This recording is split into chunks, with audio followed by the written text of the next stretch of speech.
Olá, pessoal! Hoje nós vamos conhecer a formação da sociedade hispânica na América colonial. A sociedade colonial na América Espanhola era dividida também pela cor da pele de cada um de seus integrantes.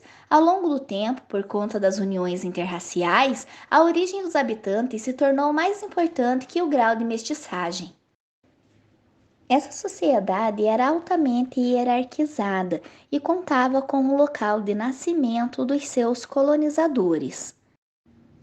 No alto da pirâmide social estavam os chapetones, assim chamados os espanhóis recém-chegados nas colônias hispânicas. Eles ocupavam os altos cargos como vice-rei, capitães gerais, governadores, alcades ou intendentes, bispos e arcebispos, superiores de várias ordens religiosas. No entanto, suas prerrogativas não eram hereditárias, pois se tivessem filhos nascidos fora da metrópole, ou seja, na Espanha, estes seriam considerados crioulos e não gozavam da mesma posição social que os seus progenitores. Os crioulos era a forma como os filhos de espanhóis que eram nascidos na América eram chamados. Eles não podiam ocupar posições altas, mas participavam do cabildo e tinham uma posição social acomodada. Os crioulos exerciam várias atividades e eram profissionais, como advogados, comerciantes, mas também encomendeiros, exploradores de minas, fazendeiros, entre outros. A palavra crioulo em espanhol não representava uma pessoa de cor negra, mas indicava os brancos nascidos na América e não no Reino da Espanha. A colonização espanhola supôs o desaparecimento da antiga forma de vida dos povos nativos. A economia foi reorientada para o mercado externo e os indígenas trabalharam especialmente nas minas de prata, ouro e mercúrio, mas também eram empregados no serviço doméstico e na agricultura. Com o passar do tempo, o idioma original foi sendo substituído pelo castelhano e a religião passou a ser o catolicismo. Igualmente, se desenvolve uma crença que mistura práticas pagãs com o cristianismo. Mesmo com todas essas mudanças, alguns costumes se mantiveram e outros se mesclaram, criando uma nova forma de pensar e viver. Outros, infelizmente, foram perdidos para sempre. Não foi somente os povos indígenas que foram escravizados, os africanos também foram trazidos por traficantes ingleses e portugueses que contavam com a participação de investidores espanhóis. As pessoas escravizadas foram utilizadas como mão de obra para substituir a população indígena dizimada no Caribe e forçados a trabalhar.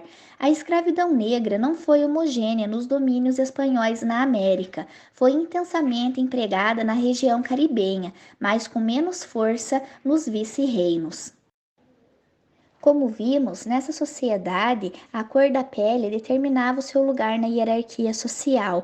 Dessa forma, além dos chapetones, crioulos, indígenas e africanos, haviam também, segundo os costumes coloniais, a união entre um espanhol e uma indígena que davam origem ao mestiço. Apesar disso, os mestiços eram aceitos porque eram criados num ambiente culturalmente branco. Com o passar do tempo, indígenas, brancos, negros foram se unindo, gerando filhos. Isso provocou o surgimento de pessoas que não se encaixavam em nenhuma das categorias citadas acima. Assim passou a surgir uma série de palavras específicas para cada uma dessas uniões. Podemos citar o mulato. Em um modo de estabelecer novas categorias, mas ainda assim o status de cada mestiço era ambíguo e dependia de quão branca fosse a cor da pele e seus costumes. São muitos os territórios que foram ocupados pelos espanhóis na América, como Uruguai, Paraguai, Bolívia, Argentina, Chile, Peru, Equador, Colômbia, Venezuela, Panamá, Honduras, Cuba, República Dominicana, Costa Rica, Nicarágua, Guatemala e México. Além disso, os espanhóis povoaram algumas ilhas do Caribe, que depois passaram às mãos de outros colonizadores, como a Jamaica, Trindade e Tobago, Guadalupe, ou São Cristóvão e Neves. Igualmente, grande parte do que hoje se domina Estados Unidos formava parte dos vice-reinos da Nova Espanha e englobava os atuais estados da Califórnia, Texas, Flórida, Nevada, Colorado, Utah, Arizona, Texas, Oregon, Novo México, Washington e parte de Idaho, Montana, Wyoming, Kansas, Oklahoma e Louisiana. Nos próximos vídeos, nós vamos conhecer a economia e administração da América Espanhola. Bons estudos, aguardo vocês, até a próxima!